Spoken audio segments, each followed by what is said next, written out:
सभी इस गाड़ी को लेकर उत्सुक हैं, सभी इस गाड़ी की टाइमलाइन भी जानना चाहते हैं। देखिए 16 दिसंबर से हम बुकिंग इसकी लेना चालू करेंगे फॉर्मली, और मिड जनवरी मतलब 15 जनवरी से जी, हम इसकी डिलीवरीज भी चालू कर देंगे। चारों तरफ पॉल्यूशन वॉल्यूशन की भी बातें होती रहती है, तो ऐसे में ये सवाल भी लोगों के मन में आता है शैलेश जी कि why ice first and not the EV. EV एक इंडस्ट्री है जिसमें उसकी खुद की डायनामिक्स है, उसको देखते हुए हम किसी भी लॉन्च को टाइम करते हैं। सियरा ईवी जो है हम अगले फाइनेंशियल ईयर में, ये वित्तीय वर्ष के पहले हाफ में हम लोग ले आएंगे। तो अगर ये उस समय तक सड़कों पे ज़्यादा दिखने भी लगेंगी तो पॉपुलैरिटी और बढ़ेगी।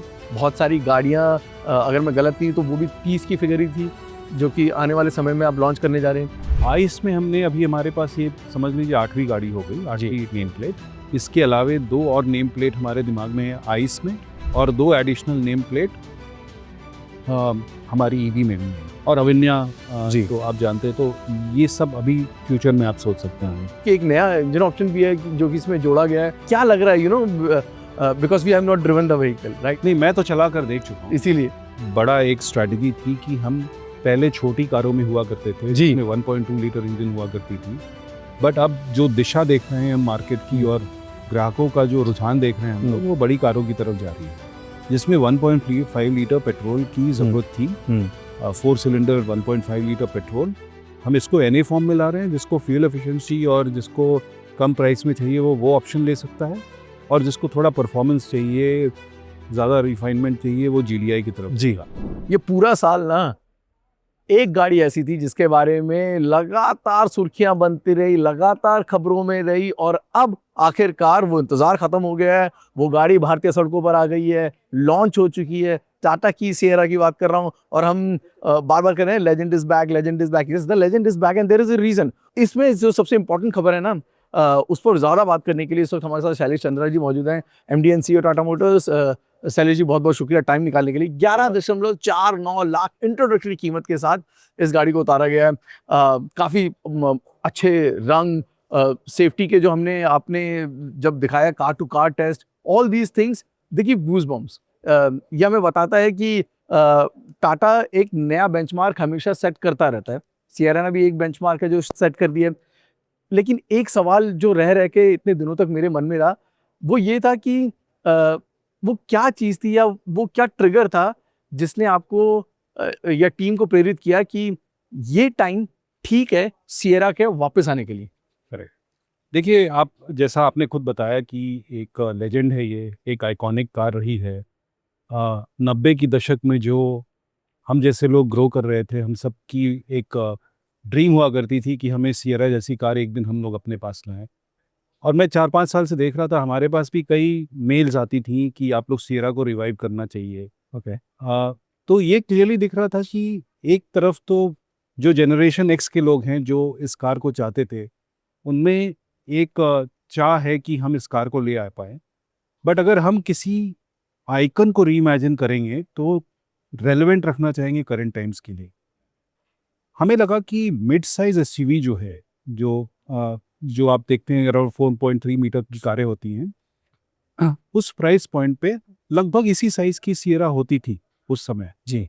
तो हमें लगा अभी जब इस सेगमेंट में काफ़ी ग्रोथ दिख रहा है और साइज़ भी बढ़ने वाली है, और हमारे पास एक आइकॉनिक डिज़ाइन है, तो उसकी रिजेम्बलेंस को लेते हुए कहीं हम लोग अगर एक सियरा जैसी सिलुएट ले आएँ और अंदर से उसको इतना मॉडर्न रखें, उसको एक लिविंग स्पेस की तरह अगर हम उसको रिक्रिएट करें, जो लिविंग स्पेस की तरह हुआ करती थी, अगर पीछे की सीट में आप बैठे हैं सियरा OG में, तो वैसी फीलिंग होती थी।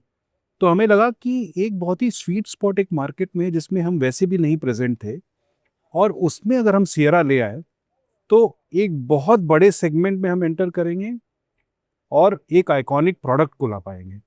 तो सोच वही थी कि हम आइकन के रिजेम्बलेंस को कैसे रखें, लेकिन उसकी मॉडर्निटी इतनी रखें कि यूथ जो है, जो जेन वाई जेन जी है, वो ज़्यादा रिलेट कर पाए इससे।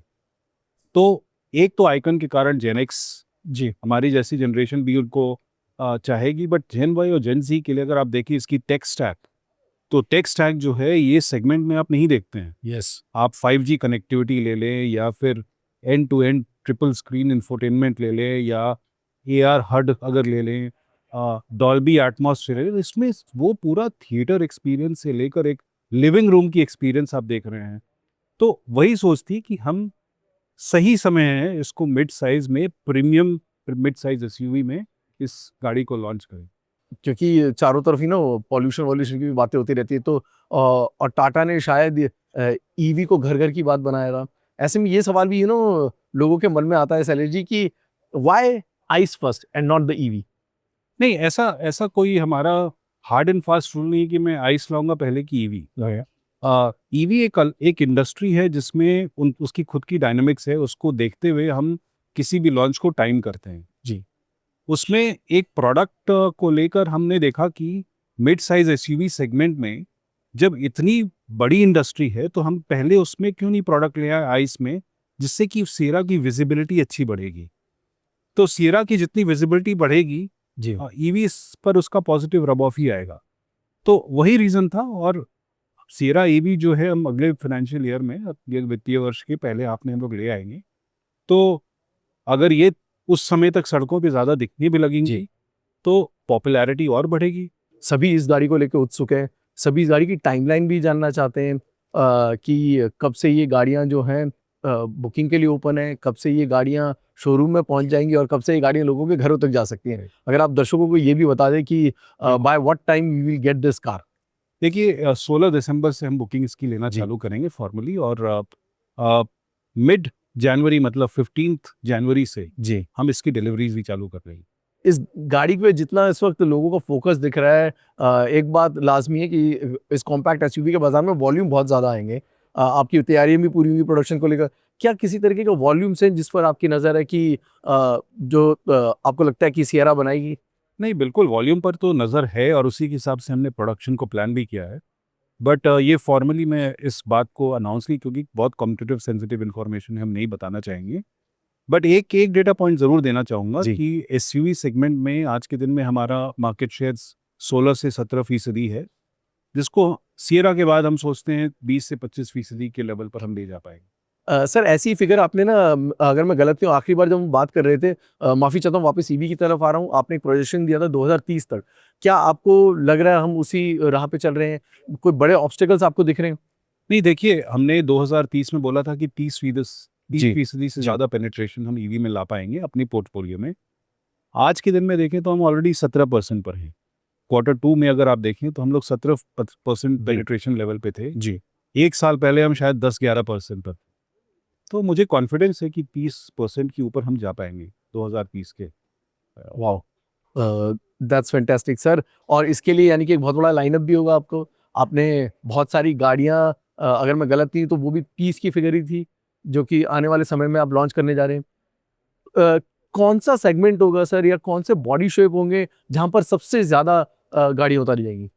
आप ईवीज की बात कर रहे हैं? टोटल ईवीज में हमने बोला था पहले 10 गाड़ियां रहेंगी जी। और आइस में हमने अभी हमारे पास ये समझ लीजिए 8वीं गाड़ी हो गई, 8वीं नेम प्लेट। हमने जो इन्वेस्टर डे में बताया था कि और इसके अलावे 2 और नेम प्लेट हमारे दिमाग में है आइस में, और 2 एडिशनल नेम प्लेट हमारी ईवी में भी है। करेक्ट। और अविन्या जी। तो आप जानते हैं, तो ये सब अभी फ्यूचर में आप सोच सकते हैं। वाह, फैंटास्टिक। सर सियारा को लेकर तो लोगों में उत्सुकता बनी रहेगी। काफ़ी सारी चीज़ें हैं जो कि हम अपने दर्शकों के साथ शेयर भी करेंगे, और इसका पूरा रिव्यू भी आप हमारे चैनल पे देख सकते हैं, और बहुत जल्दी इसका टेस्ट ड्राइव रिव्यू भी आपको बताएंगे। पेट्रोल डीजल दोनों ऑप्शन है जो कि यहाँ पर उतारे गए हैं। सर जाते जाते मैं, क्योंकि एक नया इंजन ऑप्शन भी है जो कि इसमें जोड़ा गया है, क्या लग रहा है because we have not driven the vehicle, right? अभी मैंने उस इंजन को देखा नहीं है, बट आपको उससे कितनी उम्मीद है? नहीं, मैं तो चला कर देख चुका हूँ, इसीलिए मैं तो this is the first drive review. हाँ, तो मैं 1.5 लीटर हमारे लिए एक बहुत बड़ा एक स्ट्रैटेजी थी कि हम पहले छोटी कारों में हुआ करते थे जी। जिसमें 1.2 लीटर इंजन हुआ करती थी। बट अब जो दिशा देख रहे हैं हम मार्केट की और ग्राहकों का जो रुझान देख रहे हैं हम लोग, वो बड़ी कारों की तरफ जा रही है, जिसमें 1.5 लीटर पेट्रोल की ज़रूरत थी। 4 सिलेंडर 1.5 लीटर पेट्रोल, हम इसको NA फॉर्म में ला रहे हैं, जिसको फ्यूल एफिशिएंसी और जिसको कम प्राइस में चाहिए वो ऑप्शन ले सकता है, और जिसको थोड़ा परफॉर्मेंस चाहिए, ज़्यादा रिफाइनमेंट चाहिए, वो GDI की तरफ जी। GDI इंजन आप इसको देख रहे होंगे। जब मैं चला कर आ रहा था इस कार को, तो शायद ईवी जैसा लग रहा था, क्योंकि इसमें आवाज़ नहीं है, इसकी रिफाइनमेंट बहुत अच्छी है ओके और इसका जो पावर है वो बहुत ही सराहनीय तरीके से हमारे इंजीनियर्स ने Kudos डेवलप to the किया है। engineers. तो शायद आप 2 दिसंबर को आप जी इसको एक्सपीरियंस कर पाएंगे। यस और उसके बाद आप बताइए आपको कैसा लगता या है? मुझे तो बहुत अच्छा लगा। can't wait to actually drive this vehicle. Shailesh ji जाते जाते एक आखिरी सवाल, ये थोड़ा गाड़ियों से हटकर एक सवाल है, क्योंकि इस वक्त जो सबसे ज़्यादा बातचीत हो रही है, अगर क्योंकि हम दिल्ली से आते हैं और दिल्ली में इस वक्त पॉल्यूशन को लेकर सभी बहुत ज़्यादा परेशान हैं। आज सुबह कुछ खबरें रिपोर्ट्स पढ़ रहा था जहाँ पर एक बहुत बड़ा हिस्सा जो है वो गाड़ियों की तरफ कर दिया गया है कि गाड़ियाँ 37वीं सदी जो इसका सरोकार है वो गाड़ियों से।